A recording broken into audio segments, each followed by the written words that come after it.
រឿងជាក៏សួរថាaiឬក៏អ្វីមានតែយើងពីរនាក់ដែលដឹងច្បាស់ក្បែរមិនសូវត្រូវតែពេលនៅឆ្ងាយនឹងគ្នាណាហើយមានពេលខ្លះយើងទាំងពីរដោយសារត្រូវ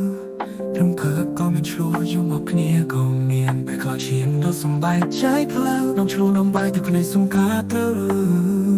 ទៅណាមិនឆ្ងាយគ្រាមួយថ្ងៃនឹងស្ទើរឈួតមួយយើងបែកមួយយើងជួបមកប្រតាបែកគ្នាចិត្តពីពីនៅក្បែរគ្នាហូត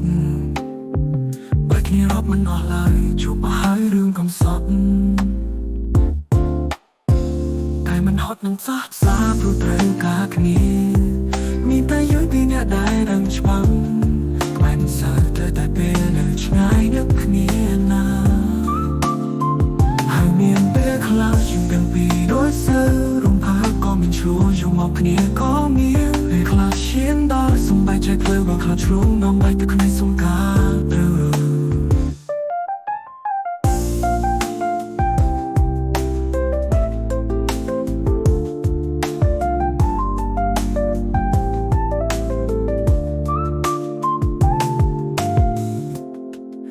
ជីវិតក៏សួរថាaiឬក៏វិញ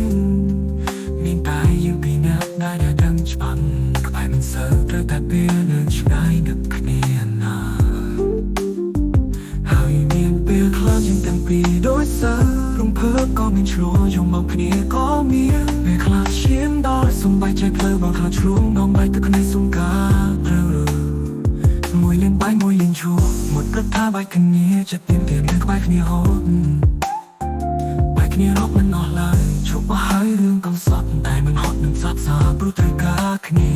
មួយលេងបាយមួយលេងឈួរមកប្រថាបែកគ្នាចិត្តពីពីនៅក្បែរគ្នាហូតបែកគ្នារកមិនអស់ឡើយជួបមកហើយរឿងកំសត់តែមិនហត់នឹងសាប់សាព្រោះត្រូវការគ្នា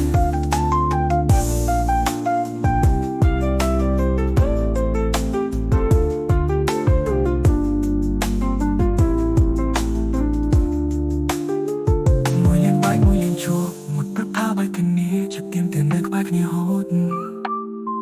បែកគ្នារកមិនអស់ឡើយជួបអស់ហើយរឿងកំសត់តែមិនហត់នឹងសាប់សាព្រោះត្រូវការគ្នាតែមិនហត់នឹងសាប់សាព្រោះត្រូវការគ្នាជួបមកប្រថាបែកគ្នាចិត្តពីពីនៅក្បែរគ្នាហូតបែកគ្នារកមិនអស់ឡើយជួបអស់ហើយរឿងកំសត់តែមិនហត់នឹងសាប់សាព្រោះត្រូវការគ្នាតែមិនហត់នឹងសាប់សាព្រោះត្រូវការគ្នា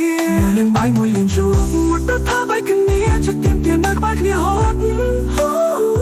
បែកគ្នារកមិនអស់ឡើយជួបអស់ហើយរឿងកំសត់តែមិនហត់នឹងសាប់សាព្រោះត្រូវការគ្នា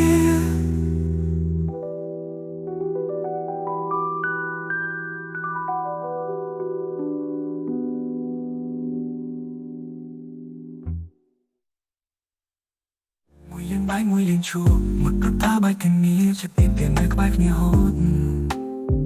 បែកគ្នារកមិនអស់ឡើយ